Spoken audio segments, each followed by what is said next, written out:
Alrighty, g'day Hexes. Havoc here. I'm going to be doing a card spotlight for Blood at the moment. I'm going to be doing this for every colour. Instead of doing a full set review, which there's been, several people have already done full set reviews. If you want to, go for their more lengthy videos, you can definitely check those out. I know Cornerstone Guild just did theirs. I think it was like a 12-hour thing or something for the full set. I thought, no, I'm not going to bother doing that, and as I said, people have already done it, so I'm going to be doing every shard type. I'm going to be just highlighting what I think are the top cards, the cards you really need to know about. So let's start it off. Obviously this is Herofall, the new set that is hitting now September 7th, as we've just found out. But yeah, let's start it off. We're going to be starting off with the card itself, the set name, Herofall. It is a 3-cost double blood quick action. It is basically kill on steroids. You destroy a target opposing troop, and that's your main effect. Then your secondary effect is that you void each opposing troop with the same name in hands or decks. Now the key thing about that is the hands, as because if they've got another one in hand, well then you're gonna make them lose not only something that they had in hand, which is obviously very impactful, but then they've lost something on board. So you're getting a nice 2-for-1 there, potentially even more if they're super unlucky.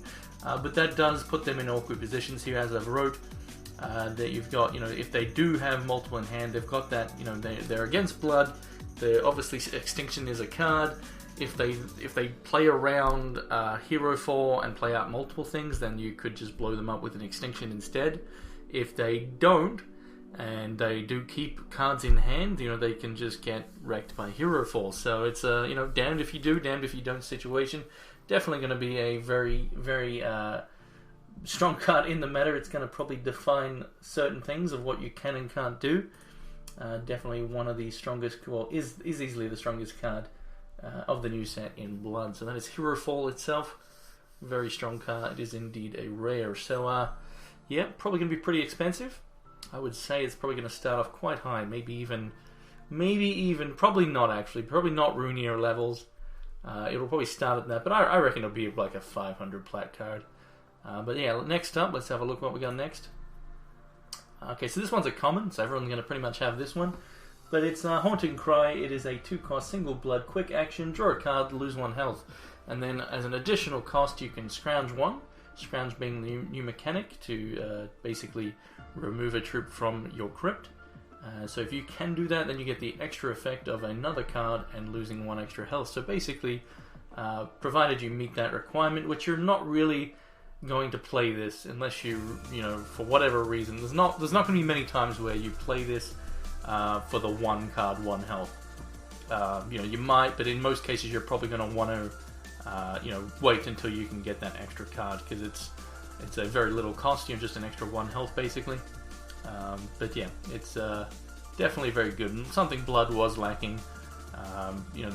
We have cards like Pact of Pain, Necessary Sacrifice, and they're good, but Pact of Pain is very slow because you have to pay 3, so that's your whole turn done on turn 3, and then you have to pay 2 for every card you want to draw, so it is a very slow card. Necessary Sacrifice is okay, but you do require to have a troop in play, which is a lot different than having a troop in crypt. A lot easier to have something dead than it is to keep things alive. But it does, Necessary Sacrifice is something that now is better thanks to the addition of Dreadlings. So we could see, in certain decks you might want to run Necessary Sacrifice over this, but in other style of decks where you're not, maybe like a Vampire style deck, you might use this instead as one of your draw engines, especially if you're Mono Blood. But yeah, very good card. Definitely going to see a lot of play. Alright, so what do we got next? Let's have a look. We have the Vampire Prince, so another vampire. What is going on with this weird line? We now have lost the prince. Come back. There he is. So, yeah, Vampire Prince. He is a 2-cost double blood 2-1 with flight and life drain. That already is pretty nice by itself. But then obviously he has the additional effect of when he hits a champion, he buries the top card of their deck. If the buried card is a resource, he transforms that buried card into a bloodstone and puts it into your hand. So the bloodstone is a resource, so that's nice. You gain a charge, you gain blood, and then you can. It also deals 1 damage for each opposing, to each opposing champion for each vampire you control. and then you gain health for the damage dealt that way. So pretty nice. Definitely not as good as I've wrote here as the Vampire King or the Princess, as he's not threatening their hands, which is really the main thing that makes them so strong. But it is something that will likely see play in a, as I've wrote here, a mono blood vampire deck. We'll want to include this. So yeah, that's the Vampire Prince. There he is again. Definitely like this. Here is the alternate art version. The normal art, not as good. Not even close to as good, but yeah, pretty nice there. So I expect to see it get played. Alright, next up, what do we got? We got the Underworld Crusader. So both of the Crusaders, we got a Diamond one and a Blood one. They're both very strong. Expect to see the Diamond one in the Diamond list I do later. But yeah, 3 cost, 1 blood, 4/4. It does have the requirement here. It's a deck building requirement. You can only include in your deck if it contains at least 10 differently named Underworld troops. So it's not that heavy of a requirement, and it is a fantastic troop. And you do have, obviously, the minor socket, which does open up various options. So you've got things like, troops can't block it if they have less damage than this, which is great. It's, just that you could give it speed. Just in blood, there's 2 examples, but if you're in another color as well, you get even more options. So pretty damn nice, very powerful. But then the icing on the cake here is when it dies, you draw 2 cards and lose 2 health. I mean, the 2 health, yeah, that at times that may be troublesome, but yeah, two cards. It's just value. Very good card, very good card. Definitely expect to see it getting played. Yep, definitely the release date for Herofall. Is that your birthday, is it? On the 7th, is it? Cool. Yeah, exactly. Includes itself, so only 9 other Underworld troops, and that's why I wrote here, this guy should be on that list, of the 10 differently named troops. He should be one of them. It's, yeah, really, I don't think it'll be that hard to do, and it is a troop very likely worth doing, going for. And another one, just more great. Today's your birthday. Oh, okay. Well, happy birthday, Will. So yeah, another great artwork there. So that's another great card there in blood. You'll take the announcement. I'll send you something too. Let me know you're in game now. I'm going to send you a birthday present. But let's continue with this first. Where am I? Alright, so next up we've got the Dormant one. So it's a 3-cost double blood constant. Now this is interesting. And I haven't wrote much about it, obviously, but it has very good potential with dreadlings, bunnies, spiderlings, various things like that where you're going wide, as it does give all your troops extra damage for every troop. If you've had 2 troops die, you're going to have +2 damage for all your troops, which is pretty damn good. And that's based on the soul counters. When it's got 3, it will then transform into the Unbound one. Now the Unbound one, so basically you've got a cap of +3 damage to your troops, which is a lot. That's still very high. So the Unbound one is simply this. It is a 6/6 flight invincible, 9 cost. Other troops you control have 3. When it deals damage, revert it. So it's in most cases just going to sit there. It can be used to defend yourself, and if you need to. But in most cases, for the decks that you're going to be wanting to run this in, you're going to be just having it sit there to buff your troops. That the ones that are going to be dealing the damage. So. And then once you've got Fatal, you can swing in with this as well. But yeah, it depends. Because there is also situations where, with Dreadlings and that, they do die at the end of turn. So you could, maybe it transforms, you then attack, knowing it's going to then revert, but then your Dreadlings will die, and then it gets buffed again. So, there's also that. So there's a lot of ways you can utilize this card. So let's have a look at there's the Dormant one again. So it is a legendary. And I've just put up a few of the new Dreadling cards here, the few key ones. So we've got the Dread Driver, it's pretty decent. It's a Shinhara Ranger here. That is a 1/4 with Rage 1, must attack, which does make it a little bit iffy. But it's something. It's probably not going to be a constructed card. I mean, it potentially could be in this type of deck because it does, make a lot of Dreadlings, and then you've got this that makes a Dreadling every turn, and then the Dread Factory itself. So you got those 3 cards there, but then we've got the next card coming up here. Bella's just getting a drink. The next card is something I feel will be in that type of deck, which is the Horrors of War.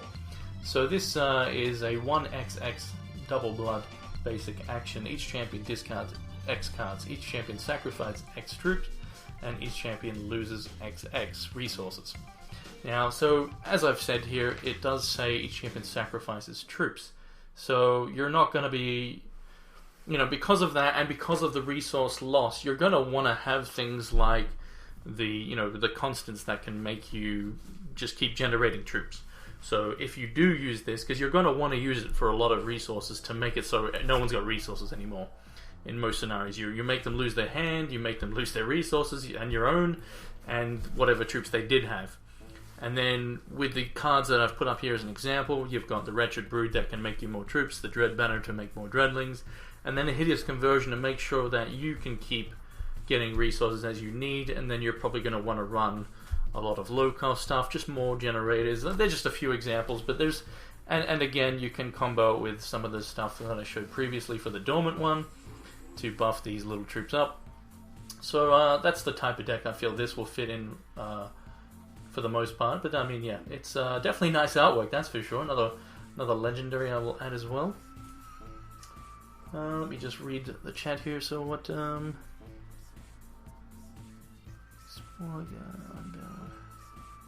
Yeah, I didn't do much constructed testing. Well, actually, I didn't do any constructed testing. I just did a draft on the PTR. But yeah, now that we know the release date, I'm probably going to have to start doing some theory crafting, get ready for this tournament. But yeah, so that was Horrors of War. And then I've just put up here some honorable mentions for Blood. So we've got the Mistress of Bones. It's pretty good. It's a 5/7 for 7, single threshold.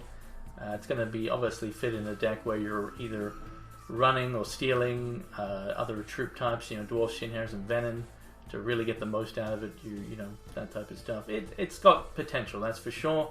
It is expensive though. It is a 7 cost after all. Steel Intel, another pretty good card here, which will, at first glance you probably think, it's alright. It's another one thing that could fit rather nicely in, when you've got Dreadlings and you've got easy to then use Scrounge to get the resources back that you're using. But yeah, being able to target an opposing crypt and take something to then use yourself, it has potential. Let's put it that way. I don't know if it's going to be too heavily used, but it has potential. Then we've just got the simple Naive Lackey here, which is just a simple 1 cost 0/1 when it does draw a card. Just a good sacrifice card, just something to basically cantrip very quickly. As you can, chump block with it, you can just sacrifice it, whatever, and you'll get your card back. So just an easy way to, to utilize it with obviously many things, and also to thin out your deck to get to the key cards. And then I've also put Inquisitor's Spite. What are you doing, Bella? Come here, little floob. Come here. Come on. Inquisitor's Spite. So it's a 1 cost quick action. Oh, come here. Come here. Sit down. So yeah, target troop gets a +2 damage for this turn. If that troop is Underworld, it gets, when it dies, put it into your hand and it gets cost +2 this turn. So it's interesting. You can use it on your opponent's troops. You can use it on your own. Obviously, you're going to want to use it on things that have a nice effect. So it's something that I'm wondering myself, which I haven't confirmed or thought about it too hard. But to Zozo is a thing that the first thing I thought of. To use this on, you could then, instead of it going to your deck after dying, you could potentially use something like this to put it back in your hand to then replay it as removal. It's something, basically. So yeah, that's pretty much the main cards. Like, if you feel like I've left anything out that I should have mentioned from Blood and Herofall, feel free to let me know in the YouTube comments. This will be on YouTube shortly. But that's pretty much it. That wraps it up. So those are my picks for Blood. And I'm going to be having the rest of those up. I'll be doing the rest of those later. But yeah, that's Blood. Not a huge amount of cards. But yeah, some good ones there. Definitely some good ones. So yeah, thanks for watching. And as I said, leave a comment if you feel that I've left any cards out. Or if I didn't mention any combos you think worth mentioning, feel free to put that in the comments. And yeah, thanks again for watching.